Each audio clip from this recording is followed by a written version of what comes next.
Hi hello ఇక్కడ నేనేం చేస్తున్నానో చెప్పుకోండి. ఫుడ్ ప్రిపేర్ చేసుకొని పంచడానికి బయలుదేరుతున్నాం అనమాట. ఎందుకు అనుకుంటున్నారా? మా అబ్బాయి బర్త్డే. నేను ఇది ఎప్పుడు చేసే పనే, కానీ వీడియోలో చూపించడం అనేది ఫస్ట్ టైం. మా వాడి బర్త్డే అనమాట. ఇలా రోడ్డు మీద ఫైండ్ అవుట్ చేయడం పీపుల్ని చాలా కష్టమైంది.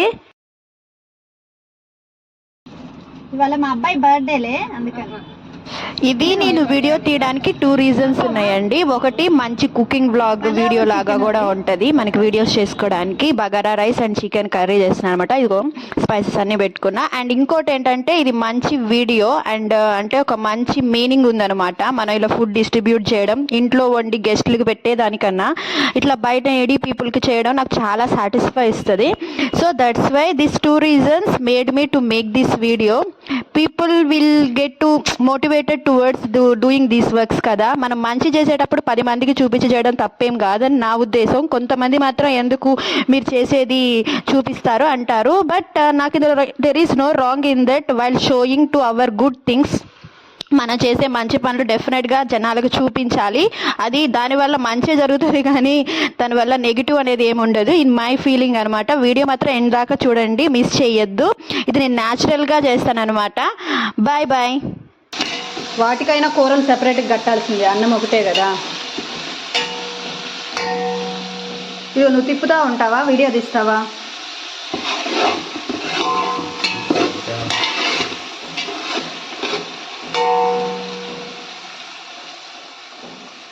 ఇక్కడ నేను మా హస్బెండ్ కలిపి చేస్తూ ఉన్నాం అనమాట.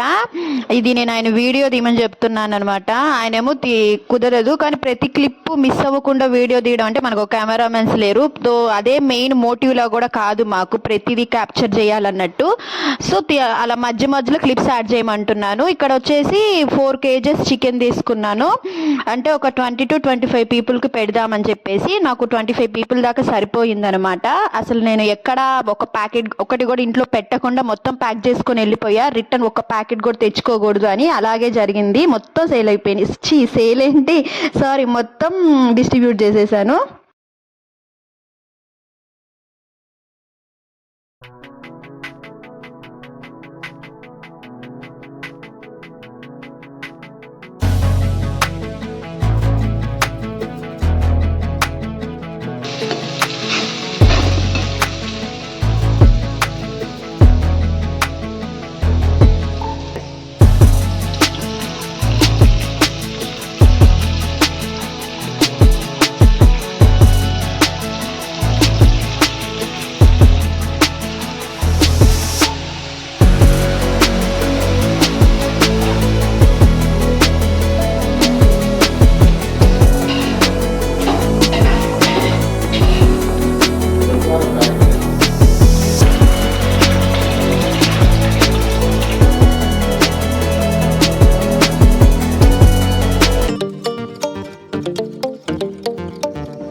ఇక్కడ ప్యాకింగ్ స్టార్ట్ చేసాము. ఇక్కడ మా మెయిన్ మోటో ఏంటంటే ప్యాకెట్కి సరిపడా ఒక మనిషికి కడుపు నిండా సరిపడే అంత క్వాంటిటీ పెట్టాలని చెప్పేసి. ఎందుకంటే కొంచెం కొంచెం పెట్టేసి మనం వాళ్ళకి సరిపోకుండా పెట్టడం కన్నా అది తక్కువ అయినా సరే ప్యాకెట్స్ వాళ్ళకి కంఫర్ట్గా ఒక ప్లేట్ ఫుల్ వచ్చేలాగా పెట్టామన్నమాట. అట్లా అది అనుకున్నాము. ముందు పెట్టేది ఏదైనా సరే వాళ్ళకి కరెక్ట్గా వాళ్ళ పొట్టకి సరిపడంతా ఉండాలని చెప్పేసి ఇలా కర్రీస్ సెపరేట్ చిన్న ప్యాకెట్స్ అండ్ రైస్ సెపరేట్గా పెట్టి మొత్తం ఒక 24 or 25 అలా వచ్చినాయండి. సో మొత్తం ప్యాక్ చేసేసుకొని ఇంకా అరౌండ్ 2:30 అయిపోయింది అనమాట ఆ టైము. ఇంకా బయలుదేరి వెళ్ళిపోయామన్నమాట. ఇంకా ఇలా కార్లో వెతుకుతూనే ఉన్నానన్నమాట. దొరకడం చాలా కష్టమైపోయింది. అంటే మనం ఏమీ లేనప్పుడేమో చాలామంది కనిపిస్తారు. ఇదిగోండి పేపర్ ప్లేట్స్ అన్నీ తీసుకున్నాము. ఇక్కడ మా ఆయన వాటర్ బాటిల్స్ కూడా తెచ్చేసాడనమాట కేసు. ఇంకా దేవుడికి నేను దండం పెట్టుకున్నా, నాకు మొత్తం దొరకాలి, అలా దొరికితే నువ్వు నాకు అనుగ్రహం ఇచ్చినట్టు, అంటే నేను చేసేది మంచిదని నీ బ్లెస్సింగ్ నాకు ఇచ్చినట్టు అని చెప్పుకున్నాను. సో నాకు ఇంకా అందరు దొరికేశారనమాట. మంచిగా ఒక వాటర్ బాటిల్, ఈ విస్తరాకు ఒకటి, and rice packet and chicken curry ఒకటి, మొత్తం ఈ ఒక వైట్ కవర్ తీసుకొని ప్యాకింగ్ దాంట్లో మొత్తం పెట్టేసి సర్దేసుకున్నాం కార్లో. ఇంకా డిస్ట్రిబ్యూట్ చేసేసాం అనమాట. దారి మొత్తంలో మా ఆయన్ని నాకు ఒక పెద్ద అంటే ఒక ఫన్నీ ఫైటింగ్ అనమాట. ఏంటంటే నేను ఎవరినో ఒకరిని ఫైండ్ అవుట్ చేస్తాను అనమాట. కష్టం మీద పాపం వెళ్తూ నడుస్తూ ఉంటారు. నేను మా ఆయన కారాపు అని చెప్తాను అనమాట. ఎక్కడ పడితే అక్కడ నాకు కనపడగానే. ఆయనేమో ఇది ఎవరన్నా సైకిల్ అనుకుంటున్నావు, అతను ఎక్కడ పడితే అక్కడ కారాపడానికి వెనకాల హార్న్ కొడతారు, అది ఇదని చెప్పేస్తారు. సో వాళ్ళు ఎవరైనా మిస్ అయితే ఇంకా మా ఆయన నరిచేదాన్ని అనమాట. ఇది ఒక ఫన్నీ ఫైటింగ్ లాగా ఉంది. అక్కడ మెయిన్ మోటో ఏంటంటే మనం ఎవరిని మిస్ చేయకూడదు అని చెప్పేసి ఇట్లా మొత్తం ప్యాక్ చేసి పెట్టేసుకున్నారు రెడీగా. వాళ్ళ ముందు అప్పటికప్పుడు ప్యాక్ చేస్తే మళ్ళీ వాళ్ళు ఫైండ్ అవుట్ చేయడం కష్టమైద్దని ఇలా దారిలో కనిపించిన వాళ్ళందరికీ ఇచ్చేసాను అనమాట. I felt so happy while distributing అనమాట. ఎందుకంటే ఏమో నాకు వేరేవి అంత సాటిస్ఫాక్షన్ ఇవ్వదు. నేను ఇంట్లో వేరే గిన్నెలు నాకు ఎక్కువ వచ్చి ఈ వంటలు చేస్తే చాలా గిన్నెలు వస్తాయి, అవన్నీ తోముకోవడం ఇంట్లో అదంతా అనిపించిద్ది కూడా.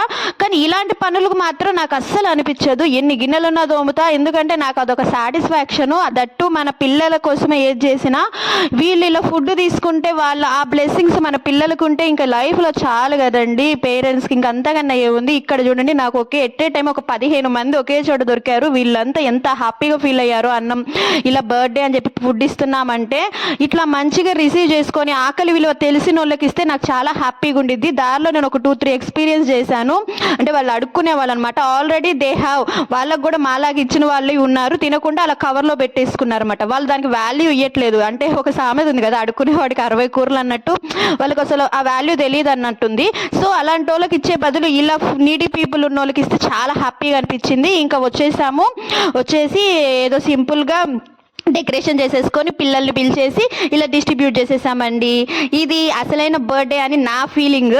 అంటే ఎవరికి నచ్చినట్టు వాళ్ళు చేస్తారు. కానీ నేను చెప్పేది ఏంటంటే ఆల్రెడీ ఇలా చేసే వాళ్ళు ఉంటారంటే చాలామంది ఉంటారు. ఎవరైనా ఇంతవరకు ఎక్స్పీరియన్స్ చేయకపోతే ఒకసారి ఎక్స్పీరియన్స్ చేయండి, ఇలా ఫుడ్ డిస్ట్రిబ్యూట్ చేయండి. కాకపోతే పీపుల్ని వెతకడం కొంచెం కష్టంగా ఉండిద్ది. అది వద్దనుకుంటే డైరెక్ట్గా ఆశ్రమం అలా ఏదైనా ఇచ్చేస్తే సరిపోతుంది. అట్లీస్ట్ సంవత్సరానికి వచ్చే ఒక్కసారే కదా బర్త్డే. ఇది my suggestion for you. Thank you for watching and bye bye. See you the next video.